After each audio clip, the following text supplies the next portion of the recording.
So hi, I'm John Ney, the founder and CEO of Norm AI. My background's in AI research and in particular the application of AI to law and policy. So really excited to be here today. You want to introduce yourself? Good afternoon. I'm Jordan Crenshaw. I'm Senior Vice President of the U.S. Chamber of Commerce's Technology Engagement Center, which is the tech policy hub of the U.S. Chamber of Commerce. And for those of you who aren't aware what the Chamber does, we are the world's largest business federation. We represent directly and indirectly 3.5 million companies, ranging from large to small across the United States. And in terms of the companies you work with, this spans on the AI side, everything from the foundation model layer to vertical AI and everything and beyond, right? Yeah, everyone from the frontier model developers all the way to the smallest of businesses, and I'm not exaggerating, food trucks that are using artificial intelligence. So it runs the full gambit in terms of businesses we represent. And on that note, in terms of the different sizes of business and types of businesses with respect to AI, what are you seeing as what can large companies do with AI? What can small companies do? What's the overlap there and the distinction there, and how you think as AI gets better and where it is today, how that plays out? Yeah, I think when we look at artificial intelligence and how it's used between different companies within the value chain, I think with larger companies, that's what we're going to see a lot of the different like moonshot efforts that AI can develop. And, for example, as we're seeing, for example, like in the healthcare space, being able to get more efficiency in terms of viewing radiology files, for example, where we're seeing those numbers of accuracy really catch up with doctors. But also, I think things like synthetic clinical trials is another area where we see a lot of potential benefit, where the vast majority of drugs that go through clinical trials don't make it through. And when you see upwards of $300 million a trial, and if you have 90% of your trials, failing at around $300 million, that's a large cost right there. And so if you can start running synthetic clinical trials, that means you can more efficiently get your more promising drugs into those trials and into market quicker as well, and cut down there. Now, on the small business side, I think this is where I actually get the most excited about the use of artificial intelligence and where it can be a real game changer. We view it as a true force multiplier for small businesses who do not necessarily have the resources to get off the ground compared to their larger competitors. And one of the things is I think we found is that small businesses, don't, especially if you're a 1 or 2 person shop, you don't have the money or resources to hire a creative consultant or a product consultant or anyone else in that sphere. So it's really untapped economic growth potential through small business that will be really bolstered by AI. And what we have found, we actually put out a report every year. It's called our Empowering Small Business Report, and we survey small business owners across the country. And last year, we found that 40% of small businesses are actually utilizing some form of generative AI, whether that's a ChatGPT type of software or it's image generation or coding software.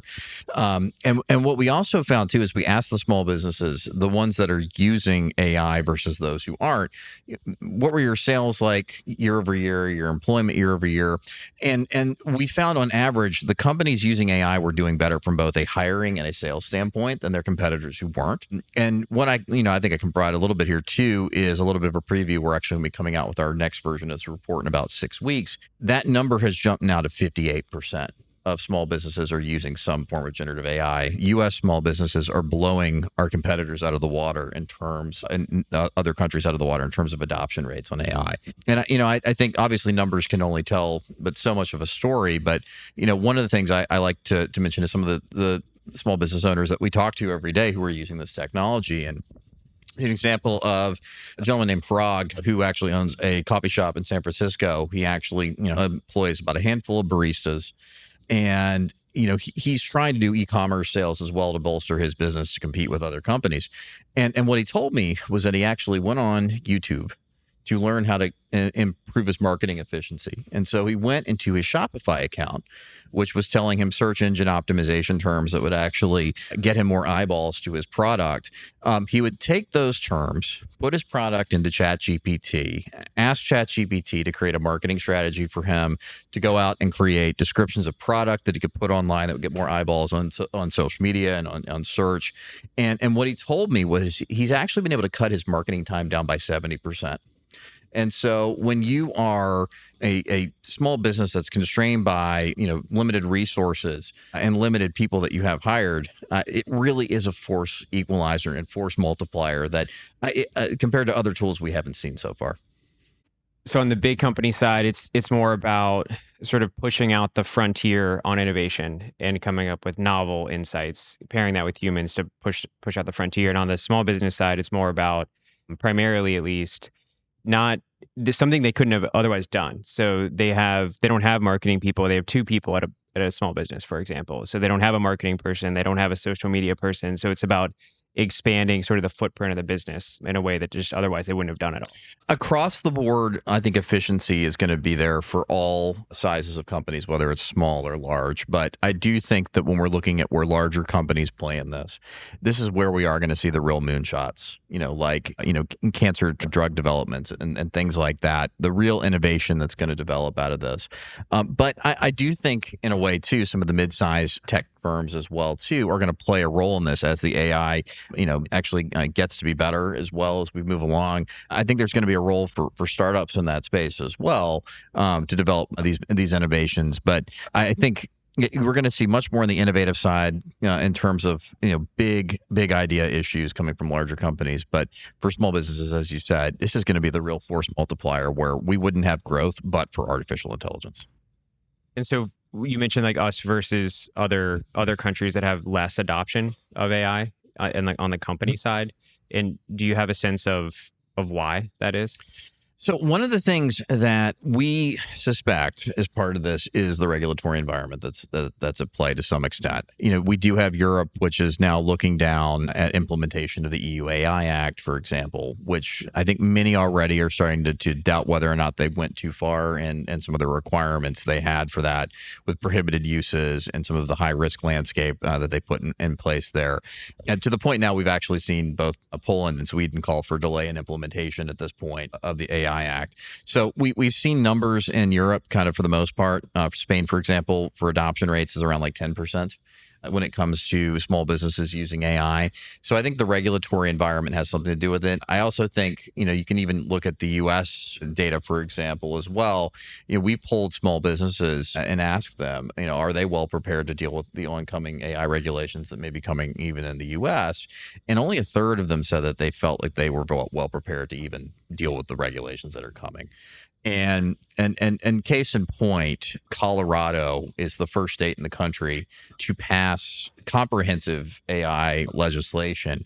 And, some of the new numbers, and this is a preview of our upcoming report, Colorado, which generally most would consider a very tech savvy state, tech adoption or the AI adoption is not in the top in the United States in Colorado. And so I think that directly has to deal in some ways with some of the regulatory uncertainty that's coming down the pipeline. So in terms of a framework for how the chamber thinks about regulation, so is it thinking about everything that exists now, where the harms might be, and then sort of an overlay of those things, or how do you think about it?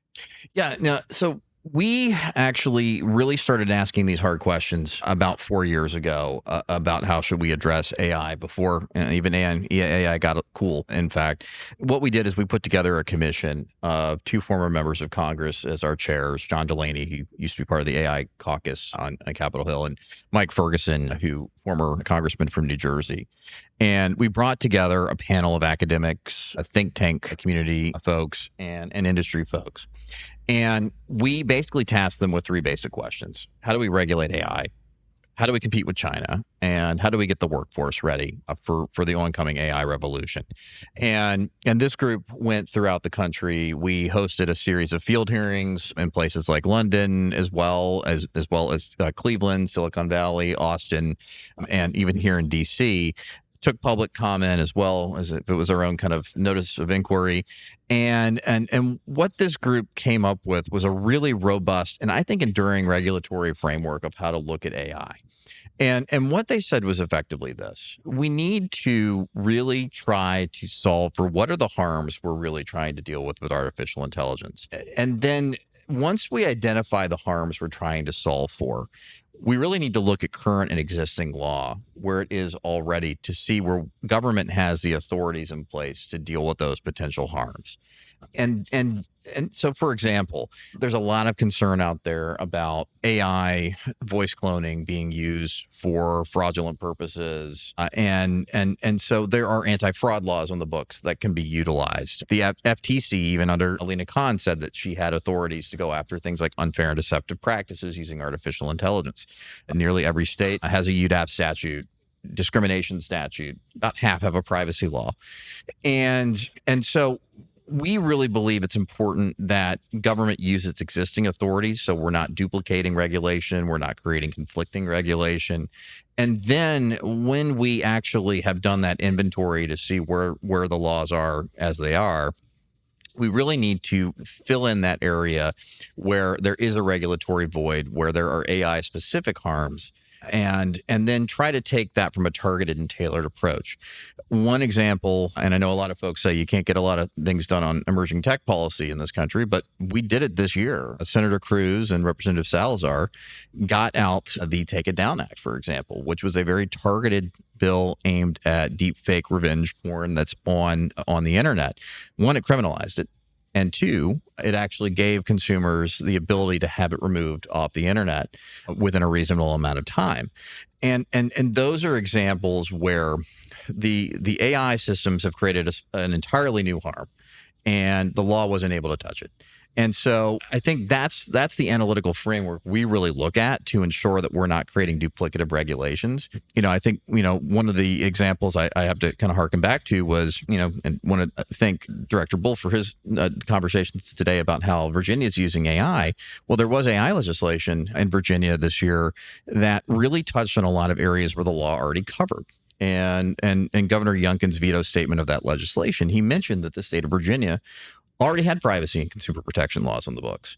And so I think it's important as we look at potential legislation, there isn't necessarily a one-size-fits-all law that works for all states, because there are a lot of different nuances within some of these state consumer protection and discrimination and privacy laws that really needs to be addressed. And that's why we need an inventory of those laws before we start regulating.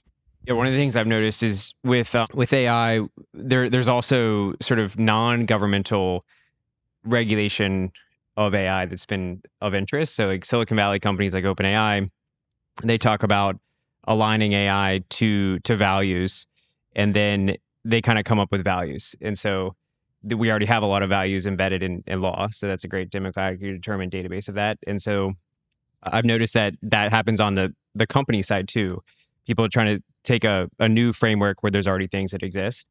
And so on the state versus federal side of things, maybe we could start with just kind of a recap of the past couple of weeks on the preemption situation, and then we can go from there. Yeah, obviously, folks, we're tracking the almost big, beautiful AI moratorium that happened a couple of weeks ago, was stripped out of the final bill, the reconciliation bill last week. So the major concern, and I'll go back to small businesses here, is that nearly 65% of small businesses are worried about a compliance patchwork across state lines when it comes to AI and privacy regulation. And that's something that bigger companies can actually deal with to some extent through paying for compliance officers and through legal teams. But it's something small businesses can't do.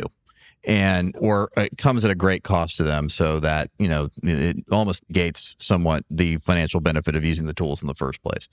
And so, we think it's important that we don't end up getting into a scenario where we have conflicting laws within states and even across state lines with state patchworks, so that, we have one cohesive approach effectively to AI. And what happened was that the House Energy and Commerce Committee a few weeks ago, in the House version of the Big Beautiful Bill, put in a 10-year AI moratorium that would have basically been a learning period for Congress to kind of do things like the inventory of laws, for example, of things that needed to happen, and also kind of tap the brakes on states kind of rushing to regulate, particularly in the comprehensive side. And what initially that bill did was it attached the moratorium to $500 million in federal IT spending, one, to get past the Byrd rule. And the justification there was that, if you put more regulatory impediments on AI, it'll make costs higher for procuring AI systems. Well, that bill passed the House, but that justification I don't think was going to really pass muster with the Senate parliamentarian under the Byrd rule. And so what the Senate Commerce Committee did was put the requirements, they attached it as kind of a carrot and stick approach with broadband funding. So if states wanted BEAD broadband funding, they could not impose AI specific laws or regulations. And the way this moratorium was structured was that if you took the money, you couldn't enforce any laws that were AI specific. So it did have a carve out for laws of general applicability. So if you had a consumer protection statute in which you treated AI the same as any other technology, that would have survived preemption analysis and preemption challenge analysis. There were some concerns that were raised by folks in the copyright community and also in the kids protection advocacy circuit that were worried that this would have gutted some of those laws in states. I think for the most part, most of those laws would have survived challenge given they were written in a very generally applicable way. So at the last minute, Senator Blackburn, who had concerns on the copyright side, mainly because the state of Tennessee has what's known as the Elvis Act, which is meant to protect name, image, and likeness with technology, which is actually written in a tech-neutral way, raised concerns. She offered a proposed change to the language in the Big Beautiful Bill down to 5 years, and also said that there would be a carve-out for copyright and for kids protection laws so long as they didn't have an undue burden on AI, which actually was I think actually made the standard harder actually at this point for those laws to survive challenge. And then finally she went back on the deal. And so what happened was at the last minute, the provision was stripped out. And obviously we've heard folks like Representative Guthrie say that they are willing to go back to the drawing board and get some degree of a federal preemption in place. So and that's currently where we sit. We still are now dealing with the potential state patchwork that's emerging. New York has passed the RAISE Act, which is on the governor's desk, which is dealing with more of the frontier models at play. California is actually going through a privacy rulemaking right now where it would enable opt-outs for automated decision-making systems as well as pre-use notice. And so there's really a patchwork emerging that is not really becoming cohesive like we've seen on other things like data privacy, for example. So what do you think are the harms, not necessarily the chamber's view, but other people's view? Like, what are the main buckets of harms that might be distinct from other technologies with AI that they're trying to address on the state level right now? Well, I think one of those examples was like the CSAM, the child exploitation issues that we saw. I think in terms of deepfake imagery, that's not anything we've really seen. And given how realistic images are, that's really a new AI generated harm. But a lot of the concerns that we've seen about or heard about AI are privacy concerns. For example, for example, 20 states now have a privacy law on the books. We think it should be all 50 through a national privacy law, but that would be helpful. The other concerns are that AI systems have bias baked into them. Every state has a discrimination law, for example, on the books. And so I think that's one of the areas where I think we just want to make sure that we those AI specific harms outright. And so that's one of the reasons why we think the inventory makes sense, that Congress needs to do one so we can really start identifying those areas. So on the privacy side, what lessons learned from privacy regulation are relevant here? And then also on a going forward basis, what is your view on how privacy relates to AI? So I think one of the areas where privacy relates to AI is a lot of the concerns are baked in about AI for training data, for example, being used, personal information being used, individuals potentially being targeted with artificial intelligence in different ways. And I think one of the areas that we really think could be helpful and address a lot of the concerns that are out there is truly a national privacy standard. And we've seen some really great examples in states already that have passed bipartisan data privacy laws that we think are pretty reasonable. For example, Virginia has in its data privacy law a data minimization component where you can't use data beyond what's reasonably necessary and relevant to what you disclose to a consumer. And then on top of that, there are basic protections built in for consumers who are a little bit more privacy conscious, like the right to delete data, for example, or the right to opt out of certain automated profiling. And so so, we think that approach is actually a really good approach to addressing a lot of the concerns that are already out there about the data privacy implications. So we really think like the bill that was first passed in Virginia and then has now been really copied in about 17 states like Texas and Indiana and Kentucky is really the right model to start with from a data privacy perspective that has strong preemption to ensure that states don't creatively draft around it. And we still are stuck with a 51 state patchwork if you include the federal piece. And so that's really an area where we think would be helpful. Now, the lesson learned here, though, privacy is a very discrete set of harms. And there is clearly a vacuum when it comes to the 30 states that don't have privacy legislation on the books.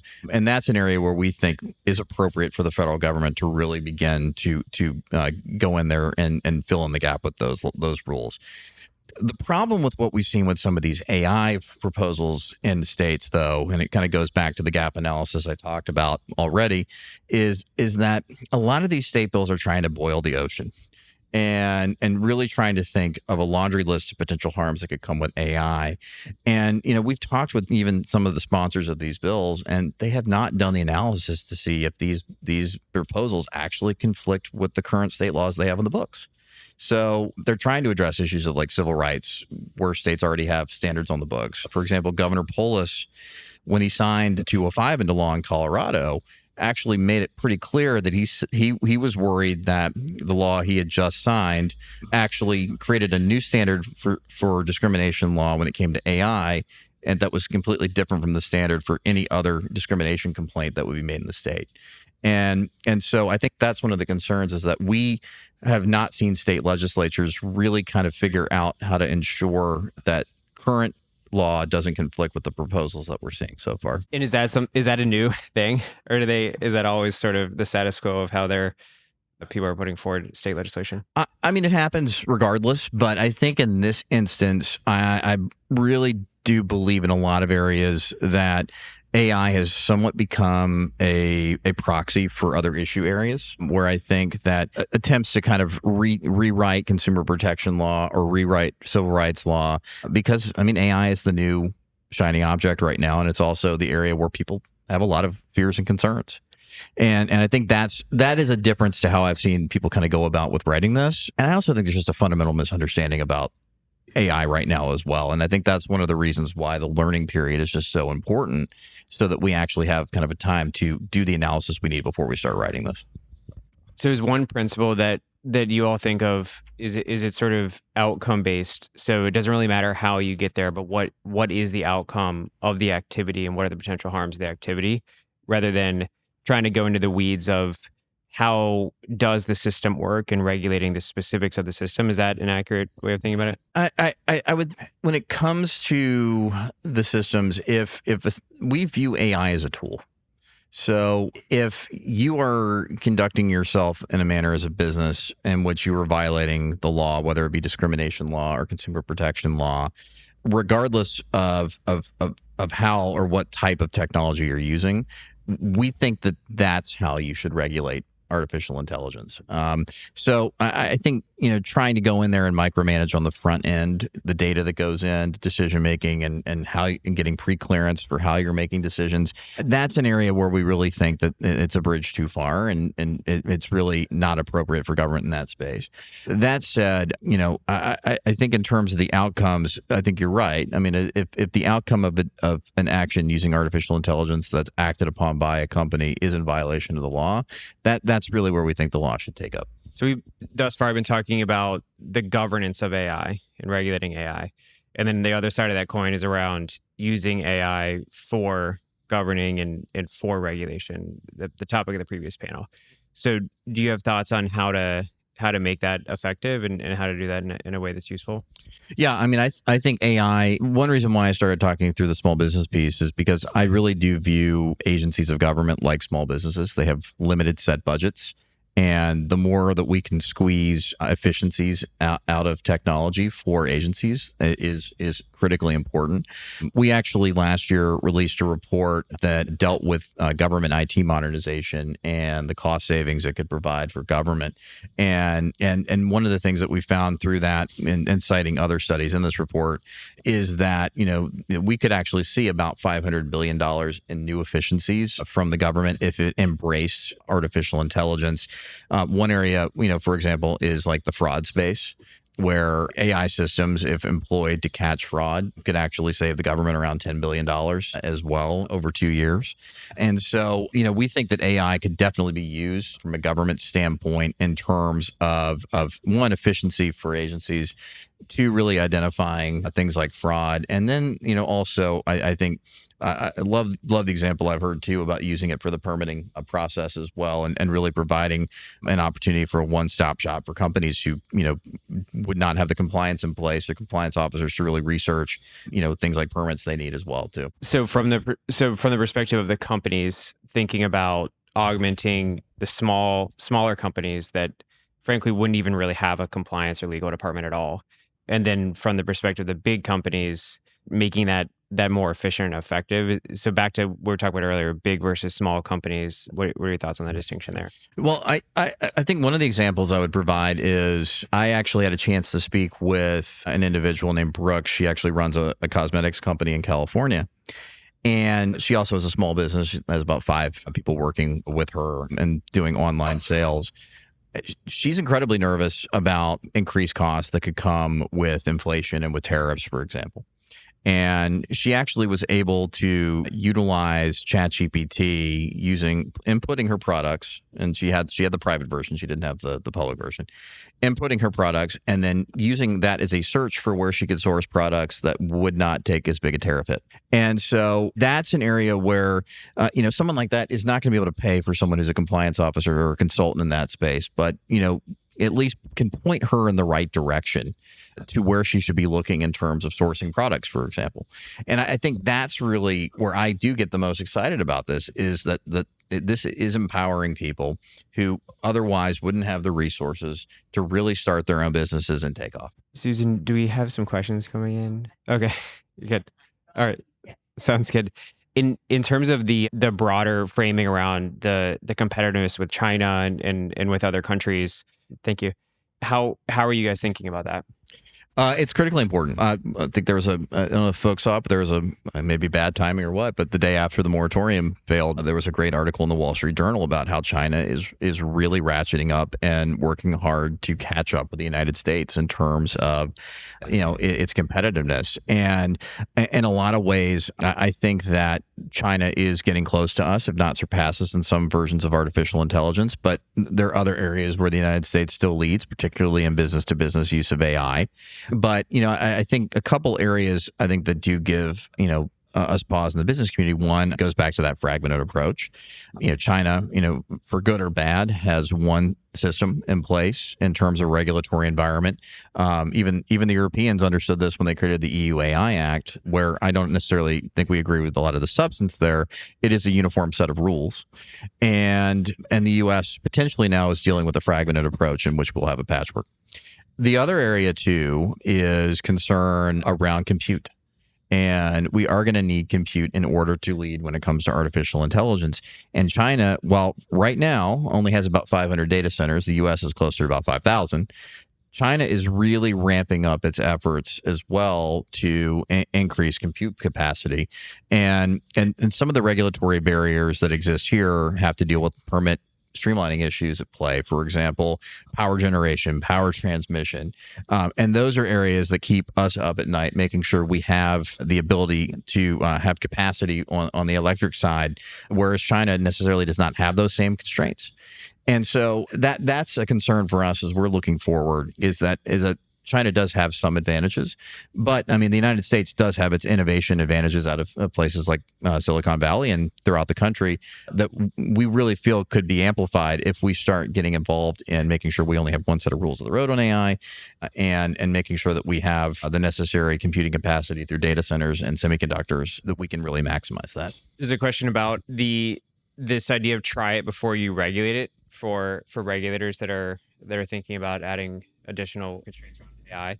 Is that something that is that a principle that the chamber espouses of trying things before you regulate it, or is that kind of orthogonal to how you think about You things? mean like trying AI systems Yeah. beforehand? Well, look, I think that it's important for policymakers and the American public alike to actually get their hands on AI and use it before they make judgments about it. One of the things that we've realized, and we've done polling about this of individuals, but we've also done polling of small business owners.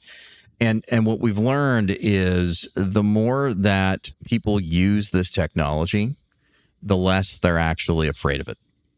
And I think it's important for policymakers really to get their hands on the tech, use it, and then make an informed decision. But how do we, both on the business side and the government side, make informed decisions when it's changing so quickly? So, quarter over quarter, it's getting significantly better. Just what's coming out of Anthropic and OpenAI and Google, et cetera, and even on the open source side, DeepSeek from China.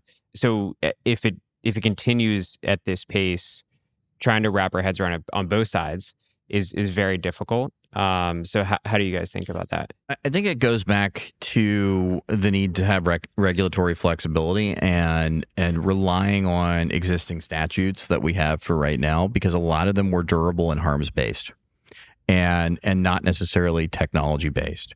And so that's why I think it's so important that we try to identify the harms we're concerned about, as opposed to just creating a whole new set of rules around AI at the get-go, and creating some form of like pre-clearance system in place. And I think it's important, as we're drafting regulations as well, they really need to be tech neutral, because, all right, so we've addressed AI today. We're not even thinking about quantum. And are there other rules that are going to come down with the new and emerging technologies that, if we created more harm-based rules and statutes as opposed to technology-based statutes, they actually, I believe, will be more durable as we're trying to deal with potential harms in the future?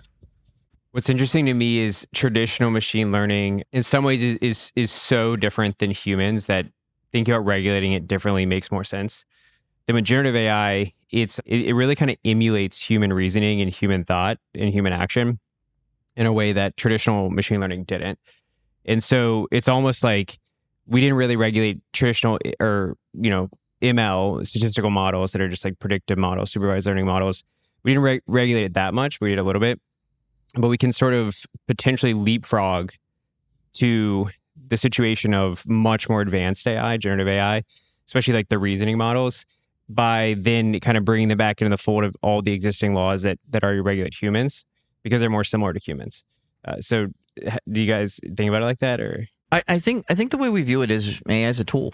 And at the end of the day, someone is either developed or deployed the tool. And I think that's where existing law really does fit in, because existing law, for the most part, is harm-based. And I think that's where we really view it is a simpler and I think cleaner way to go about it. Another question is, what's the biggest intellectual property or competition concern the chamber has for small businesses specifically? On the competition side, I would say our major concern is a lot of these tools are developed by third parties that they're using. So it's OpenAI, it's Google, it's Meta. And so if you significantly degrade those tools through regulation, our concern is that they're going to lose effectiveness for the small businesses who want to use them, and you negate the competitive advantage at play. The other piece as well, and I think we've seen this in some of the state AI proposals, is small businesses do not have the resources to comply with the complex patchwork of laws, or just a complex patchwork of laws within their own states. And whereas we saw in privacy, small businesses received exemptions from requirements, we're seeing no such small business carve-outs or protections really in these proposed state laws. And in fact, Colorado has, being the first comprehensive law in the country, there is a small business exception, but there's an exception to the exception that swallows up the exception, where if the small businesses start putting their data into the model, they lose the exception. And so that's a concern, is that there's no small business relief in a lot of these proposals that we've seen. The Virginia proposal, for example, didn't have small business relief that we saw go through this cycle. And many of the states that were kind of taking up that type of model did not have such relief. And so I think that's a concern as well, is that small businesses, if they're going to be both directly dinged by regulation and the tools that they want to use are going to indirectly be degraded and not have the same efficacy, then they're going to be the ones to take the real hit. How do you think about the different levels of it, sort of potential harm? So like more highly regulated industries that have more impact potentially on more consumers in a more direct way at scale versus those that don't. How do you try to carve up the world into those different economic areas, whether it's by business type or size, to then have a certain amount of regulation or standard of care applied to them? So I think the sectoral approach is actually one we think is not a bad idea on the AI side here, because of the fact that a lot of this is harms based. And, one of the areas that we think is important is a risk-based approach to regulation.